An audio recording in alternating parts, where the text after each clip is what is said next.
The ballroom buzzed with the low hum of conversation, the sound of polished shoes on marble, and the clinking of glasses as guests mingled under the golden chandeliers. It was one of those formal civic gatherings that drew everyone who mattered. Business leaders, city officials, and reporters dressed sharp enough to impress each other. The event was being held in honor of the state's new direction, a slogan plastered across banners hanging from the balcony. In the crowd, people whispered about who might attend, rumors of senators, mayors, and someone even more important. Amid all the expensive suits and sequined dresses, a woman in a dark green blazer stood near the back of the hall, looking quietly composed. Her name was Angela Morris, though few in the room seemed to recognize her. She was in her mid-40s, elegant without effort, her expression calm but watchful. She had arrived alone, choosing to slip in quietly rather than draw attention. She didn't need grand entrances. She'd learned long ago that power didn't have to shout to be seen. She had been invited, of course, but she wasn't wearing a name badge. Her assistant had been delayed bringing it, and rather than wait in the hallway, Angela had simply walked in with the flow of guests. Now, as she stood near a table by the side wall sipping water, she noticed the eyes. Some curious, some skeptical. The kind of looks people gave when someone didn't seem to fit the picture they expected. A few minutes later, a uniformed officer began patrolling near the entrance. He was young, maybe mid-30s, with a neat haircut and a posture that tried to project control. He scanned the room as if guarding a vault, his eyes landing briefly on her. He watched her for a moment too long before moving closer. "Ma'am," he said politely but firmly, "I'm going to have to ask you for your event badge." Angela turned, meeting his eyes evenly. "I don't have it with me. It's being brought to me." The officer frowned. "This is a private function.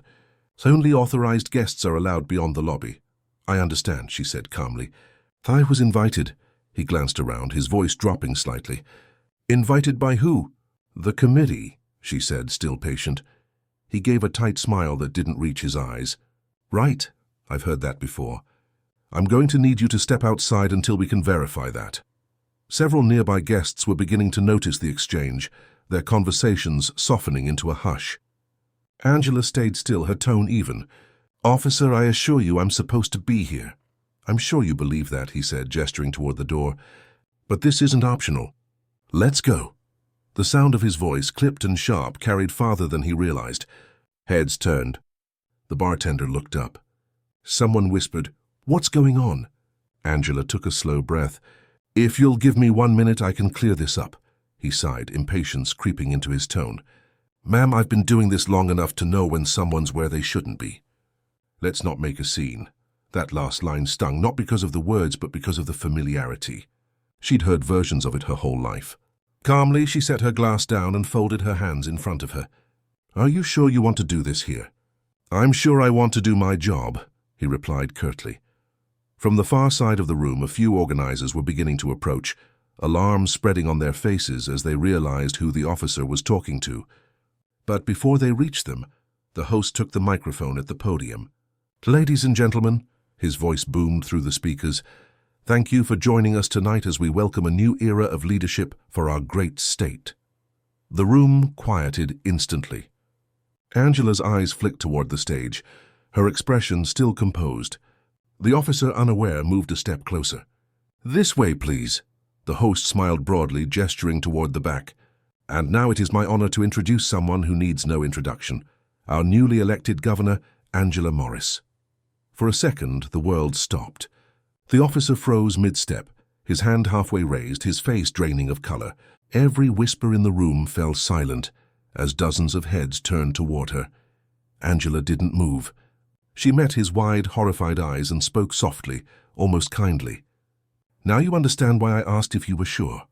He took a stumbling step back, his jaw working soundlessly. "Ma'am, Governor, I didn't know—" "I know," she said quietly. "You never do." Then, without another word, she stepped past him and began walking toward the stage. The crowd parted automatically, whispers rippling like wind through tall grass. Cameras flashed. The host hurried forward, flustered but smiling too wide, his face flushed with embarrassment. Angela didn't look at anyone. She climbed the steps with steady grace, turned to face the audience and stood beneath the lights.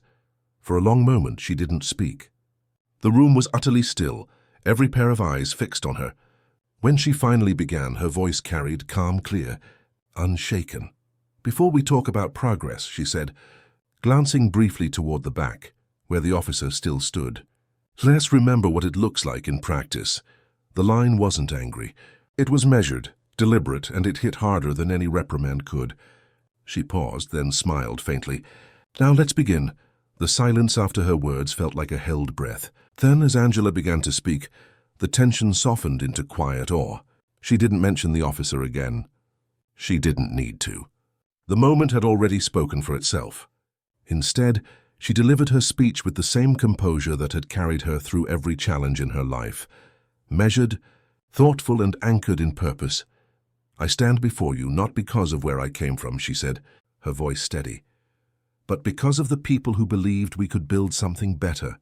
People who worked 2 jobs, who kept showing up even when the doors were closed to them.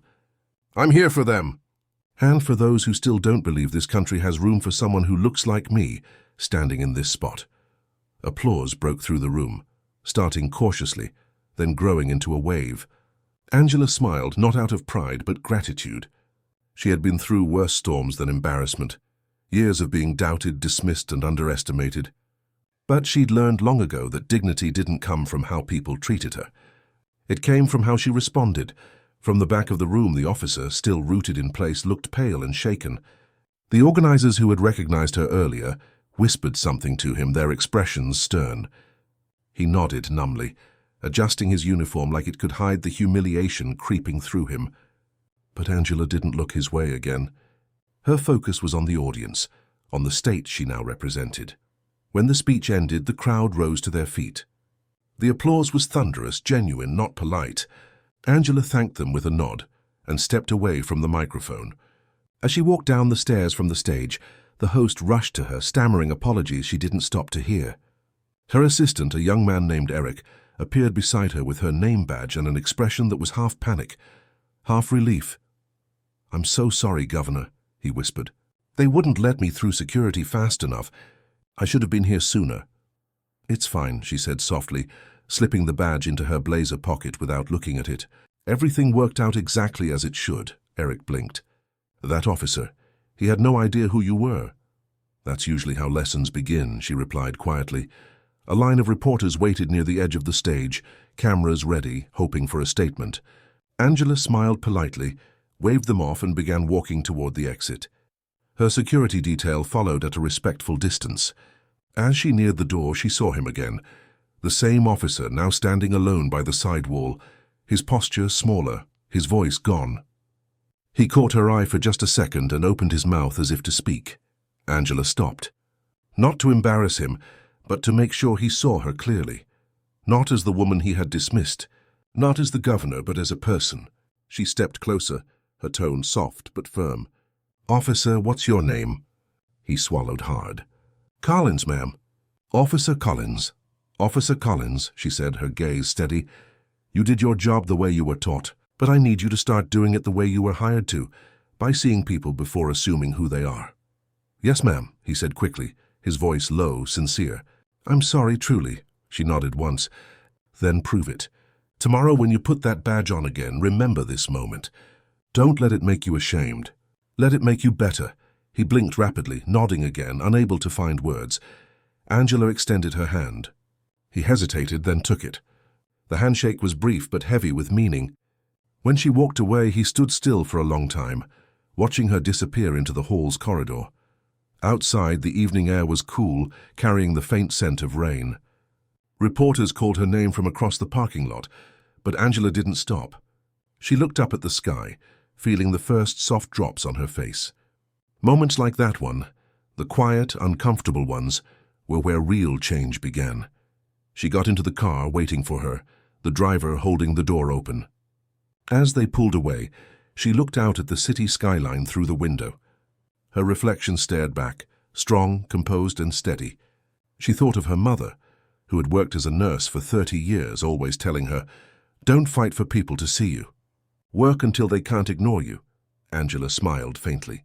That lesson had brought her here, and it had carried her through every moment like this one. The car merged into traffic, and the city lights blurred softly across the glass. Somewhere inside that ballroom, an officer was learning the same truth she had long ago. Respect isn't about rank, it's about grace under fire. The following morning, sunlight spilled over the Capitol building, the white stone glowing against a sky washed clean by last night's rain. Angela's office sat on the top floor, wide windows framing the waking city below. She had been there since dawn, a habit she never lost. The desk before her was lined with folders, briefing papers, and a mug of coffee she hadn't touched. She was reviewing a report about the state's infrastructure plan when there was a knock at her door. "Come in," she said without looking up. Her aide, Eric, entered, holding a small envelope. "Governor, a message came for you this morning." No sender's name. Angela raised an eyebrow, gesturing for him to hand it over. She opened it slowly, pulling out a folded piece of paper. The handwriting was careful, slightly uneven. She read it silently. "Governor Morris, I wanted to apologize again for how I treated you at the event. There's no excuse for it. I've replayed that moment more times than I can count. You could have ruined my career on the spot, and you would have been right to. Instead, you taught me something I'll never forget. I've requested reassignment to the community outreach team. If I'm going to wear this uniform, I want to learn what it truly means to serve. Thank you for your patience and for your lesson. Respectfully, Officer Michael Collins." Angela folded the letter carefully, her expression softening. She set it on her desk, tapping her fingers lightly on the paper. Eric watched her quietly from the doorway. "Bad news?" he asked. "No," she said, smiling faintly. "It's the opposite. Someone finally heard something I've been saying for years." Eric stepped forward. "You're not planning to respond, are you?"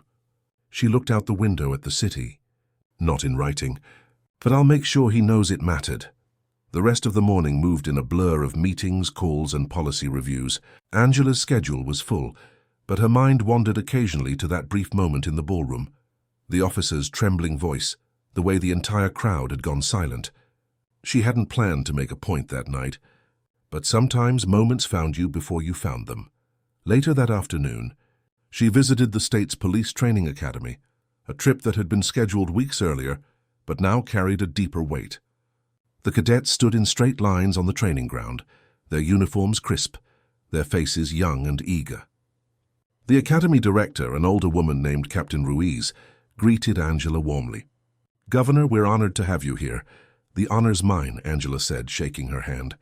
"Mind if I say a few words?" "Of course," Ruiz replied. Angela stepped forward, facing the line of cadets. The wind tugged gently at her blazer as she began to speak.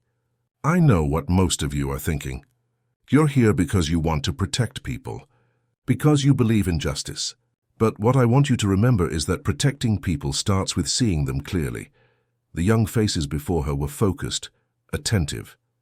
"I had an officer stop me recently," she continued. "He thought I didn't belong somewhere because I didn't fit the picture he expected. That kind of mistake doesn't just happen in public. It starts here, with what we choose to notice and what we choose to ignore." A quiet ripple moved through the crowd. "Every person you meet out there," she said, her voice steady, "has a story that didn't start with you. You don't know what they've survived, what they've built, or who they might become.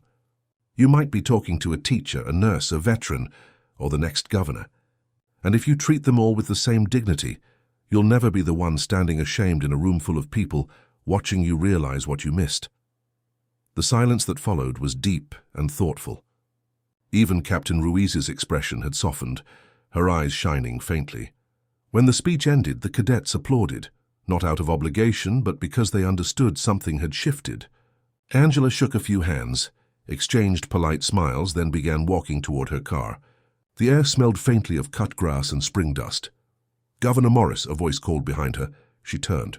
It was Captain Ruiz holding a phone. "You should see this," she said. On the screen was a short video that had been circulating since the night before. Someone at the gala had recorded the moment the officer stopped her, and the crowd's reaction when she was introduced. It had already been shared thousands of times, the caption reading, "Grace under pressure. Governor Morris handles prejudice with poise." Angela sighed softly. "Of course someone recorded it." Ruiz smiled faintly. "You didn't plan to go viral, did you?" "Never do," Angela said. "But maybe it'll remind people what leadership is supposed to look like." She handed the phone back and walked toward her car, the gravel crunching under her heels. She didn't need the video to spread. The people who needed to learn from that moment already had. When she returned to her office later, the letter from Officer Collins still sat on her desk. She picked it up one last time, then slipped it into her planner. There was something about the sincerity in his words that gave her quiet hope. She looked out the window again, the sky now deepening into late afternoon. Change, she thought, was never loud or sudden. It was a slow kind of courage, the kind that began with embarrassment and ended with understanding. Her phone buzzed on the desk, a message from her communications director. That clip from the gala? Every news outlet's running it. Public reaction's incredible. Approval numbers are climbing. Angela smiled faintly, turning the phone face down. That wasn't the victory she wanted. Respect couldn't be measured in polls. It had to live in moments like the one that letter represented. She picked up her pen and went back to her notes, her handwriting steady and precise. The work continued as it always did, quietly, persistently, and without applause. 2 weeks later, spring sunlight washed over the Capitol steps where rows of folding chairs had been set up for the annual state unity ceremony. It was a tradition that brought together local leaders, educators, veterans, and officers to celebrate community service. Angela had attended many over the years, but this one felt different. The air carried an undercurrent of renewal. The people gathered didn't just see her as a politician, they saw a leader who had earned her respect in real time, not behind podiums or policies. She stood near the edge of the platform before the event began, watching the crowd arrive. Children waved small flags, cameras clicked, and conversations buzzed. Her security team lingered close but discreetly. Out of the corner of her eye, she saw a familiar figure moving through the crowd, Officer Collins. He was in uniform, posture upright but no longer rigid. The pride in his stance was quieter now, grounded. When their eyes met, he gave a small nod. She returned it, her smile subtle but genuine. The master of ceremonies began the introductions, his voice carrying over the crowd. Speeches followed. Mayors, council members, a few activists. Each one spoke about growth, trust, and the hard work of mending division. Then it was her turn. As Angela stepped up to the microphone, the applause rose naturally, without the forced cheer that often filled political events. She waited until the sound settled, then began. "When I look out at all of you," she said, "I see something more powerful than any policy or promise. I see people who stayed, people who refused to give up on the idea that this place, our home, can always become better than it was yesterday." She glanced toward the cluster of officers standing near the side, Collins among them. "We talk about unity as if it's something we sign into law. But unity isn't written. It's built. Moment by moment, choice by choice, person by person. And sometimes it starts in the most uncomfortable ways." There was a ripple of knowing laughter, light but respectful. She smiled faintly. "A few weeks ago, I found myself on the receiving end of a moment like that. I could have responded with anger, and maybe part of me wanted to. But I realized something more important, that real change isn't about punishment. It's about accountability. It's about creating space for people to face their reflection and decide who they want to be after they've seen it." The crowd was silent, listening closely now. "That moment reminded me of something my mother used to say," she continued. "Respect doesn't begin when you see power. It begins when you see humanity. I want that to be the standard we hold in this state, from the Capitol to every street corner, in every uniform, every classroom, and every home." Her voice softened. "We are never done learning how to treat each other better. And that's not a weakness. It's our greatest strength." She stepped back from the podium as the applause rose again, steady and heartfelt. It wasn't the kind that erupted out of excitement.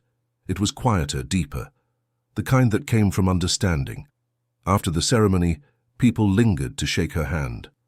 A few approached her with tears in their eyes, thanking her for her words. When the crowd began to thin, Collins made his way to her, hat in hand.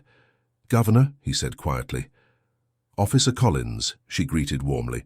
"How are you?" "Different," he said after a pause. "Better, I think. I've been working with the outreach team, like I said. Met families, kids, teachers. I didn't realize how much I'd stopped seeing before." Angela nodded. "Good, keep that vision clear. It'll make you a better officer and a better man." He hesitated, his expression sincere. "I just wanted to thank you again for not destroying me that day." She met his eyes. "I didn't have to. You rebuilt yourself. That's a bigger lesson than any punishment could have given you." He smiled faintly, then extended his hand. She shook it firmly, both of them knowing that this moment, humility meeting grace, was the quiet kind of victory the world rarely celebrated. As Collins stepped away, the sun caught the gold of his badge, and Angela turned toward the crowd one last time. Families were taking photos, kids laughing, flags fluttering gently in the breeze. The state seal glinted on the podium behind her, a reminder of the responsibility she carried. She walked down the steps slowly, her heels tapping against the stone. The sound mixed with the hum of the city below, alive and hopeful.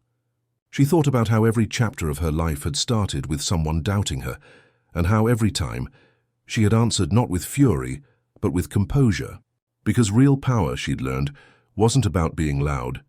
It was about standing still when others lost their balance. As she reached the bottom of the stairs, Eric approached with a file of notes for the next meeting. "Governor," he said, "that speech, people are already calling it your best one." Angela smiled lightly. "Maybe because it wasn't a speech," she said. "It was a reminder."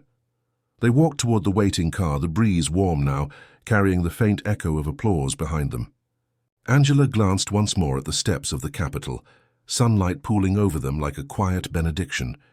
She didn't think of that night in the ballroom anymore with frustration. It had turned into a seed of change, one that would keep growing long after the noise had faded, because respect, she thought, was never granted by position or title. It was earned, tested, and proven, one moment of grace at a time.